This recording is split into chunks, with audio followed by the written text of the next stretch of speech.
Hello दोस्त, कैसे हो? तो हम लोग आज संस्कृत के उपपद विभक्ति के बारे में पढ़ने वाले हैं। इससे पहले वाले वीडियो में हम लोगों ने कारक चिन्ह और बालक शब्द के बारे में जान चुके हैं। अब उपपद विभक्ति के बारे में पढ़ने वाले हैं। तो नोट नंबर पहला में हम क्या लिखाए हुए हैं? कर्ता कारक में प्रथम विभक्ति का प्रयोग किया जाता है। ठीक है, एक क्वेश्चन 2021 के बोर्ड में पूछा हुआ था। कर्तरी प्रथमा कर्ता में प्रथम विभक्ति का प्रयोग किया जाता है। कर्तरी प्रथमा कर्ता में प्रथम विभक्ति का प्रयोग किया जाता है। इसका रूल यही होता है। तो ऐसा ट्रिक आपको कहीं देखने को नहीं मिलेगा। देखिए ये ट्रिक क्या है। अभितः अभितः उभयतः परितः सर्वतः। अभितः उभयतः परितः सर्वतः निक्सा बिना धिक आदि के योग में द्वितीया विभक्ति का प्रयोग किया जाता है। जब आप अनुवाद बना रहे होते हैं तो द्वितीया विभक्ति के बारे में हम लोग देख रहे हैं। अभी हम आपको चैलेंज करते हैं कि ऐसा ट्रिक आपको पूरे यूट्यूब पे कहीं नज़र नहीं आएगा। देख सकते हैं आप, कहीं भी आपको अभितः नज़र आ जाए, उभयतः नज़र आ जाए, परितः नज़र आ जाए, सर्वतः नज़र आ जाए, निक्सा नज़र आ जाए, बिना नज़र आ जाए, धीक नज़र आ जाए, कहीं भी आपको अभितः उभयतः परितः सर्वतः निक्सा बिना और धीक नज़र आ जाएगा, वहाँ बेहिचक द्वितीया विभक्ति का प्रयोग कर सकते हैं। ठीक है, अभितः और उभयतः, अभितः और उभयतः दोनों का अर्थ होता है दोनों ओर। अभितः और उभयतः दोनों का अर्थ होता है दोनों ओर। परितः का अर्थ होता है चारों ओर। सर्वतः का अर्थ होता है सभी ओर। निक्सा का अर्थ होता है नज़दीक। निक्सा का अर्थ होता है नज़दीक। बिना का अर्थ होता है बिना। बिना का अर्थ बिना ही होता है। और धीक का अर्थ होता है धिकार। आपको अनुवाद बनाते समय कहीं भी आपको अभितः उभयतः परितः सर्वतः निक्सा बिना धिक ये सब नज़र आ जाएगा, वहाँ आप द्वितीया विभक्ति का प्रयोग कर सकते हैं। जैसे मैं कुछ आपको अनुवाद बना करके दिखा रहा हूँ।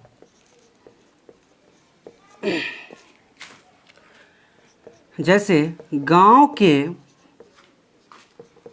दोनों ओर तालाब है। क्या है? गांव के दोनों ओर तालाब है। अगर आप कारक चिन्ह पे जाइएगा तो गड़बड़ हो जाएगा। कारण कारक चिन्ह में कर्ता ने कर्म को करण से संप्रदान के लिए अपादान से अलग संबंध का के की मतलब षष्ठी विभक्ति का प्रयोग करने चले जाइएगा तो ग्रामस्य हो जाएगा, जो कि गलत हो जाएगा। क्योंकि गांव के दोनों ओर तालाब है। जब भी आपको दोनों ओर नज़र आ गया यहाँ पे, तो जिस शब्द के पहले दोनों ओर नज़र आ गया उस शब्द में हम लोग क्या करेंगे? द्वितीया विभक्ति का प्रयोग करेंगे। तो यहाँ गांव है तो गांव में हम लोग कौन सा विभक्ति का प्रयोग करेंगे? तो द्वितीया विभक्ति का। तो गांव का क्या होता है? ग्राम होता है। गांव का ग्राम होता है। हम लोगों ने बालक शब्द पढ़ा है, उसमें देखा है कि बालकः बालकौ बालका बालकम होता है द्वितीया विभक्ति के एक वचन में। क्योंकि गांव के दोनों ओर तालाब है ना, तो गांव तो एक ही है लेकिन जिसके दोनों ओर तालाब है। तो ग्रामम अभितः, ग्रामम अभितः या उभयतः भी दे सकते हैं आप। ग्रामम अभितः या उभयतः। सरोवर, पोखर का क्या, तालाब का क्या होता है? सरोवर होता है। सरोवरः भाई पोखर तो बहुत सारा होगा ना, क्योंकि दोनों ओर है तो कम से कम क्या दो से अधिक जरूर होंगे। तो ग्रामम अभितः सरोवर सन्ति। ग्रामम अभितः सरोवर सन्ति, गांव के दोनों ओर तालाब है। दूसरा एग्जाम्पल देख लेते हैं, उससे समझने की कोशिश कर रहे हैं हम लोग। विद्यालय के दोनों ओर तालाब है। विद्यालय के दोनों ओर क्या है? तालाब है। तो विद्यालय का क्या होता है, संस्कृत विद्यालय ही होता है, लेकिन विद्यालय के दोनों ओर, फिर हमको दोनों ओर नज़र आ गया, तो दोनों ओर नज़र आया, तो दोनों ओर का क्या होता है, अभिता या उभयता, दोनों में से कोई लिख सकते हैं। तो ग्राम विद्यालय के साथ कौन सा विभक्ति का प्रयोग करेंगे, तो हम लोग द्वितीय विभक्ति का प्रयोग करेंगे, क्योंकि ट्रिक पढ़े क्या, अभिता उभयता परिता सर्वतः निक्सा बिना धिक आदि के योग में द्वितीय विभक्ति का प्रयोग किया जाता है। तो विद्यालय का क्या हो जाएगा, विद्यालयम, विद्यालयम अभितः, विद्यालयम अभितः या उभयतः, उभयतः सरोवर सन्ति, विद्यालयम उभयतः सरोवर सन्ति। एक और एग्जाम्पल देख लेते हैं, विद्यालय के नज़दीक मेघालय है, क्या है, विद्यालय के नज़दीक मेघालय है। तो विद्यालय के नज़दीक, नज़दीक निक्सा मीन्स क्या होता है, नज़दीक होता है, फिर निक्सा नज़र आ गया, तो हम लोग फिर क्या करेंगे, विद्यालय में द्वितीय विभक्ति का प्रयोग करेंगे, ठीक है। तो यहाँ पे क्या हो जाएगा, विद्यालयम, विद्यालयम, विद्यालय मतलब दूसरा विभक्ति, विद्यालय के नज़दीक का निक्सा होता है, निक्सा मेघालय अस्ति, विद्यालय के नज़दीक मेघालय है, विद्यालयम निक्सा मेघालय अस्ति, विद्यालय के नज़दीक मेघालय है। कुछ और एग्जाम्पल देख लेते हैं, लड़के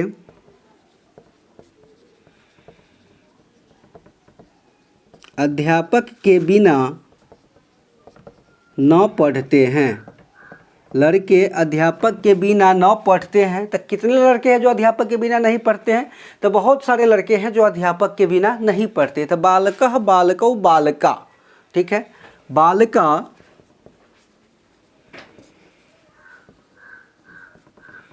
अध्यापकः बिना, अध्यापक के बिना तो अध्यापकम होगा, अध्यापकम बिना न पठन्ति, कारण पठन्ति इसलिए लगा है क्योंकि यहाँ पे बालका है, ठीक है। तो हम लोग द्वितीय विभक्ति के बारे में जान लिए हैं, प्रथम विभक्ति के बारे में भी जान लिए हैं। कर्तरी प्रथमा, कर्ता में प्रथम विभक्ति का प्रयोग किया जाता है। द्वितीय विभक्ति अभित उभयत परित सर्वतः निक्सा बिना धिक आदि के योग में द्वितीय विभक्ति का प्रयोग किया जाता है। अब हम लोग तृतीय विभक्ति के बारे में जानने वाले हैं कि तृतीय विभक्ति का प्रयोग कहाँ कहाँ किया जाता है।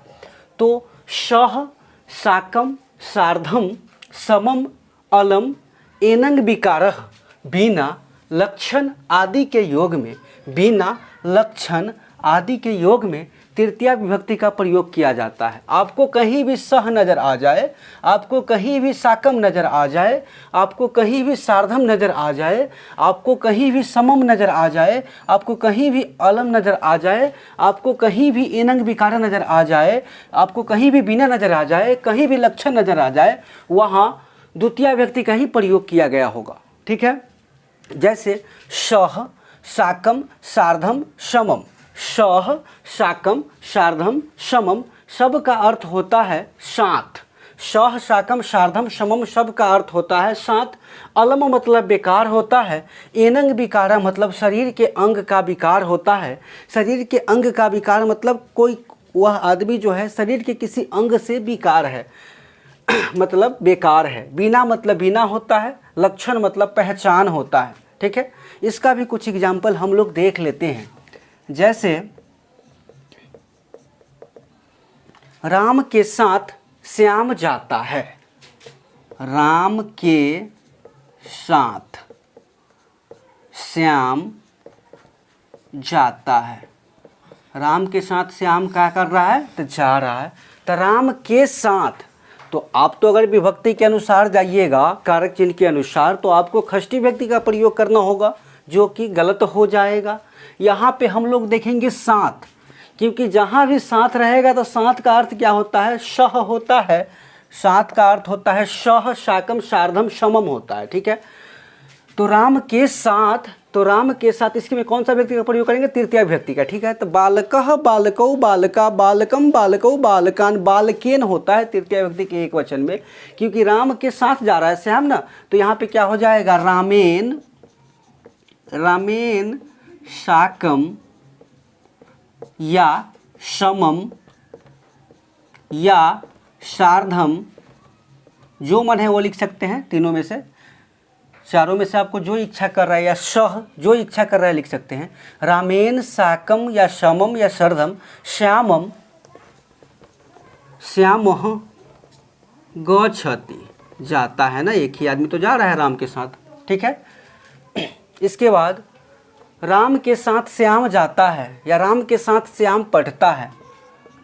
राम के साथ श्याम पढ़ता है, राम के साथ श्याम पढ़ता है, तो इसका भी बन जाएगा रामेन, क्योंकि तृतीया विभक्ति का प्रयोग करेंगे हम लोग, साथ है इसलिए। रामेन साकम या समम या सार्धम या सह, रामेन साकम श्यामः पठति, रामेन साकम श्यामः पठति। अब देखते हैं अलम के बारे में। ठीक है, बेकार का अलम मत, बेकार का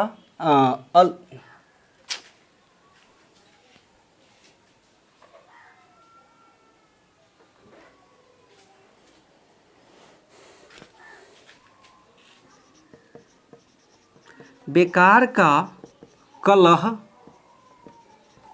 मत करो। ठीक है, तो अलम बेकार का क्या होता है? तो अलम होता है। अलम इसलिए लगाए हैं क्योंकि द्वितीय विभक्ति ऑलरेडी लगा हुआ है। अलम कलहेन मा करू। अगला देखते हैं एनंग बिकारह। ठीक है, वह कान से बहरा है। शह कारनेन, क्योंकि कारनेन एक वह कान से बहरा है, तो यहाँ पे हम लोग लिखे हुए हैं कि शरीर के अंग से विकार, तो वो कान से क्या है? विकार है, मतलब उसका कान खराब है, वह कान से बहरा है। तो सह कारनेन, जिस अंग से विकार है उस अंग में ही हम लोग तृतीया विभक्ति का प्रयोग करेंगे। तो सह कारनेन बधिरः अस्ति, वह कान से बहरा है। जैसे वह पाँव से लंगड़ा है, वह पाँव से लंगड़ा है, तो शह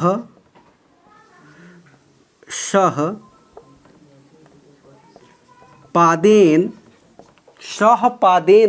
खंजः अस्ति, वह पाँव से क्या है? लंगड़ा है। यहाँ खंजा मीन्स क्या होता है? तो खंजा मीन्स लंगड़ा होता है। वधिरा मीन्स क्या होता है? बहरा होता है। कारण मीन्स, तो हम लोगों ने कर्तरी प्रथमा, कर्ता में प्रथम विभक्ति का प्रयोग किया जाता है, ये देख लिए।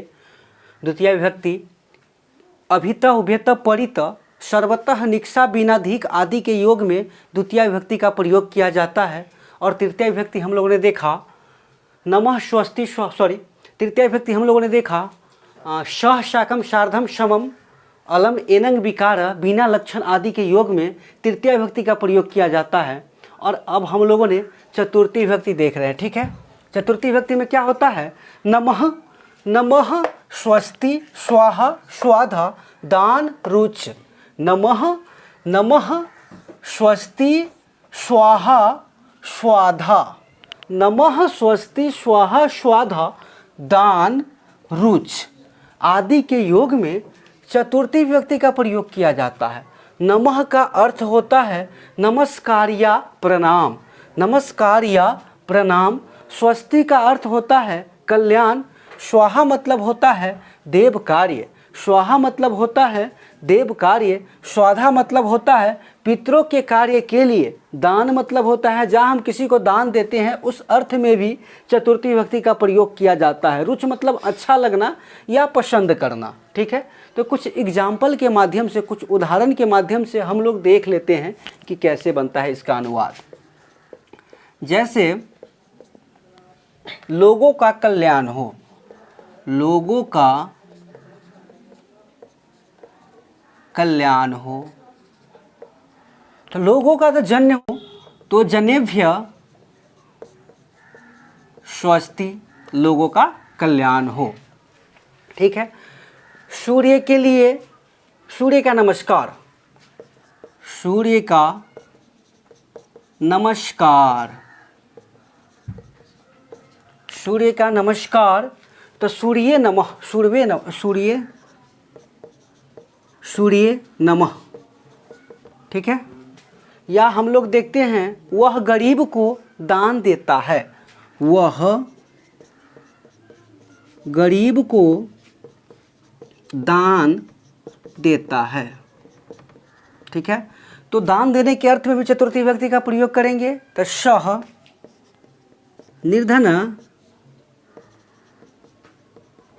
निर्धन्य दानम ददाति, दानम ददाति, ठीक है।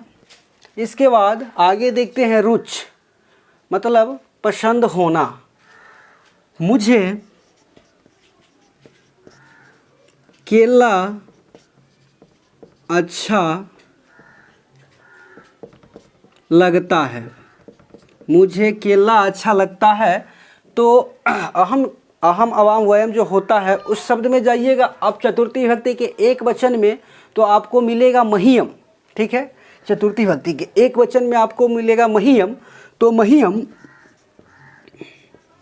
महियम केला का होता है कदली फलम, क्या होता है? कदली फलम, कदली फलम, महियम कदली फलम रोचते, मुझे केला अच्छा लगता है। या मुझे अमरूद अच्छा लगता है, मुझे अमरूद अच्छा लगता है। तो मुझे अमरूद अच्छा लगता है, इसका क्या बनेगा? जिस प्रकार मुझे का इसमें हम लोग महियम लगाए हैं, इसमें भी हम लोग क्या लगाएंगे? महियम ही लगाएंगे। तो महियम अमरूद फलम रोचते, महियम अमरूद फलम रोचते। या मुझे दही अच्छा लगता है, मुझे दही अच्छा लगता है।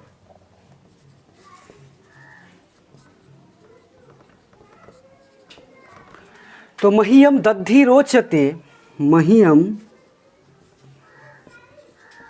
दद्धि रोचते, ठीक है। कुछ और एग्जाम्पल हम लोग देख लेते हैं। तुम्हें क्या अच्छा लगता है, तुम्हें क्या अच्छा लगता है।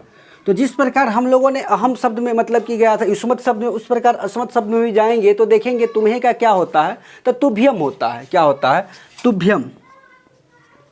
तुभ्यम क्या अच्छा लगता है? तो तुभ्यम किम रोचते, किम रोचते, ठीक है। तो तुम्हें अमरूद अच्छा लगता है, तुम्हें अमरूद अच्छा लगता है। तो तुभ्यम अमरूद फलम रोचते, तुभ्यम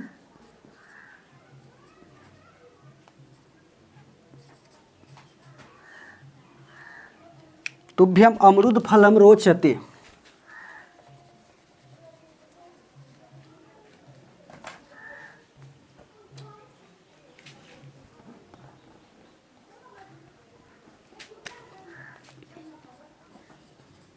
तुभ्यम